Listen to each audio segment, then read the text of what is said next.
포스트 아담 서곡 아담 킬드 아담. 아담이 아담을 죽였다 에피소드 2. 가을 아침의 시린 빗살이 이미 거실 깊은 구석까지 밝히고 있었다. 침대에 얼굴을 파묻은 이연은 꼼짝하기 싫었다.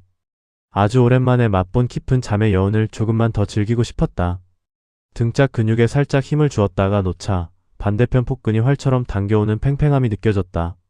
온몸이 가볍다는 신호. 이연의 미세한 뇌파 변화와 생체 신호를 감지한 홈 인텔리전스. 레아가 온 집안을 감싸고 있던 포톤 실드 차광막을 소리 없이 오프시켰다. 그러자 거실에만 머물던 가을볕이 아침 뉴스와 함께 침실 안쪽으로 밀려들었다. 홀로 TV에서 흘러나온 음성이 마치 깨진 음표처럼 혼몽한 이연의 머릿속을 떠돌았다. 아바타 성공 공식 선언. 흩어진 단어 조각들이 마침내 의미를 가진 하나의 문장으로 모이자 이연의 감각이 번쩍 깨어났다. 국민 여러분, 오늘 2050년 10월의 아침은 인류 역사에 영원히 기억될 날입니다. 과학기술연구소가 마침내 인류 최초로 인간의 두뇌를 모방한 퀀텀 브레인을 완벽하게 탑재한 완전 자율형 휴머노이드 아바타의 개발 완료를 공식 선언했습니다. 단순한 명령 수행기가 아닙니다. 인간에 준하는 고도화된 지능과 감성 메커니즘을 온전히 구현해낸 기술적인 싱귤레러티의 상징물입니다. 순간 등골을 타고 미미하게 감전된 듯한 찌릿한 한기가 스며들었다. 잠이 확 달아났다. 화면 속 패널들은 오늘을 아바타의 날로 기념해야 한다며 감격에 겨워 목소리를 높이고 있었다. 이연은 과학기술연구소의 핵심 부서인 퀀텀 브레인 개발팀장이었다. 아바타 개발팀의 구 팀장과는 폭도 하나를 사이에 둔 이웃 사촌이자 어젯밤 늦게까지 비어하우스에서 기름진 감자튀김을 앞에 놓고 잔을 기울였던 망역한 사이였다. 그런데 우라질 놈이 내게 한마디 언질도 없었어? 아바타 팀에 무언가 성과가 있다는 소문은 들었지만 이 정도일 줄은 몰랐다.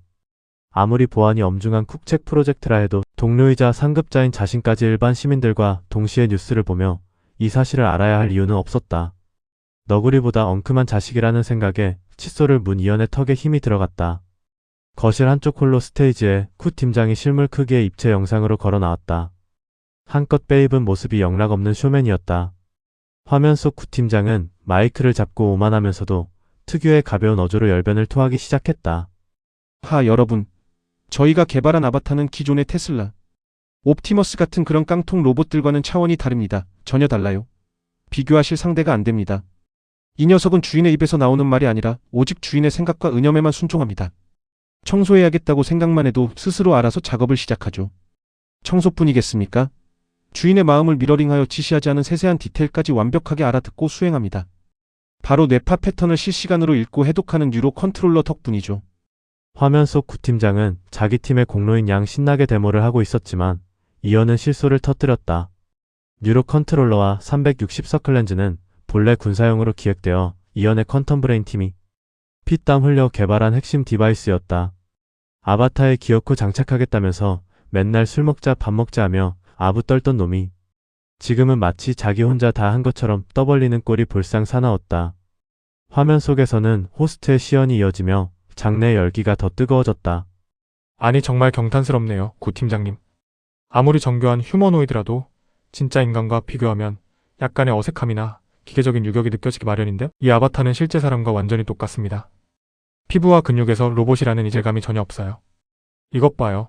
제가 누르는 대로 근육이 진짜 생체 조직처럼 탄력있게 움직입니다. 당연하죠.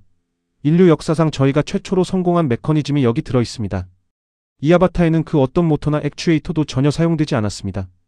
그 대신 그래핀이라는 광전도 섬유 신물질을 엮어 인조 근육을 만들었죠. 전기를 통하면 인간의 근육처럼 즉각 수축하고 전기를 끊으면 자연스럽게 이완됩니다. 말 그대로 완벽한 인조 생체 근육인 셈입니다. 온몸을 이 그래핀 인조 근육 덩어리로 덮은 뒤 그 위에 프로틴 분자 프린터가 특수 단백질 외피를 몇 겹으로 정밀하게 적층해 마감했습니다. 만져보시면 아시겠지만 정말 부드럽고 탱탱한 인간의 피부 그 자체입니다. 손가락 하나, 발걸음 하나까지 인간의 유연함을 그대로 복제한 모터 없는 최초의 로봇입니다. 이연은 씁쓸하게 젖어드는 마음을 추스르며 진하게 내려진 아메리카노를 한 모금 들이켰다. 창밖을 바라보았다. 지난 날들이 주마등처럼 흘러갔다. 2039년이었지. 대한민국이 세계 최초로 12진법 기반 컨트롤 12 개발에 성공한 때가 창 밖엔 월드 베스트 퀀텀시티 서울의 위용이 펼쳐져 있었다.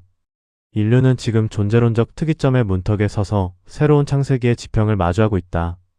인간 두뇌의 연산 속도를 능가하는 초월적 두뇌인 퀀텀 브레인이 탄생했고 인간의 정신과 기억을 양자화하여 퀀텀 브레인에 이식하는 커넥텀도 구현되었고 이제는 모터와 액추에이터 하나 사용 않고 인간의 육신을 완벽히 복제한 아바타까지 세상에 나왔다. 내 역할도 있었지. 비록 좁쌀만한 공헌일지 몰라도 하여간 그것은 분명 위대한 진보였다. 그러나 이 고도화된 문명은 동시에 인류에게 새로운 철학적, 인식론적 질문을 던지고 있다. 주체와 객체의 경계는 어디인가? 인간성을 정의하는 마지막 기준은 무엇이 될 것인가? 그것은 파멸의 징조라기보다는 인류가 이전에 단 한 번도 마주해 보지 못한 거대한 존재론적 숙제에 가까웠다. 문득 머릿속으로 불과 열흘 전에 있었던 쿠 팀장의 생일 파티 장면이 스쳐 지나갔다. 당시 현관문을 열고 손님들을 맞이한 것은 분명 쿠 팀장이었다.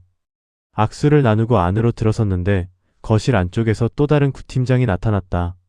사람들은 어리둥절했다. 쿠 팀장이 쌍둥이였나? 악수를 통해 느낀 피부의 온기와 질감, 목소리는 완벽한 쿠 팀장이었다.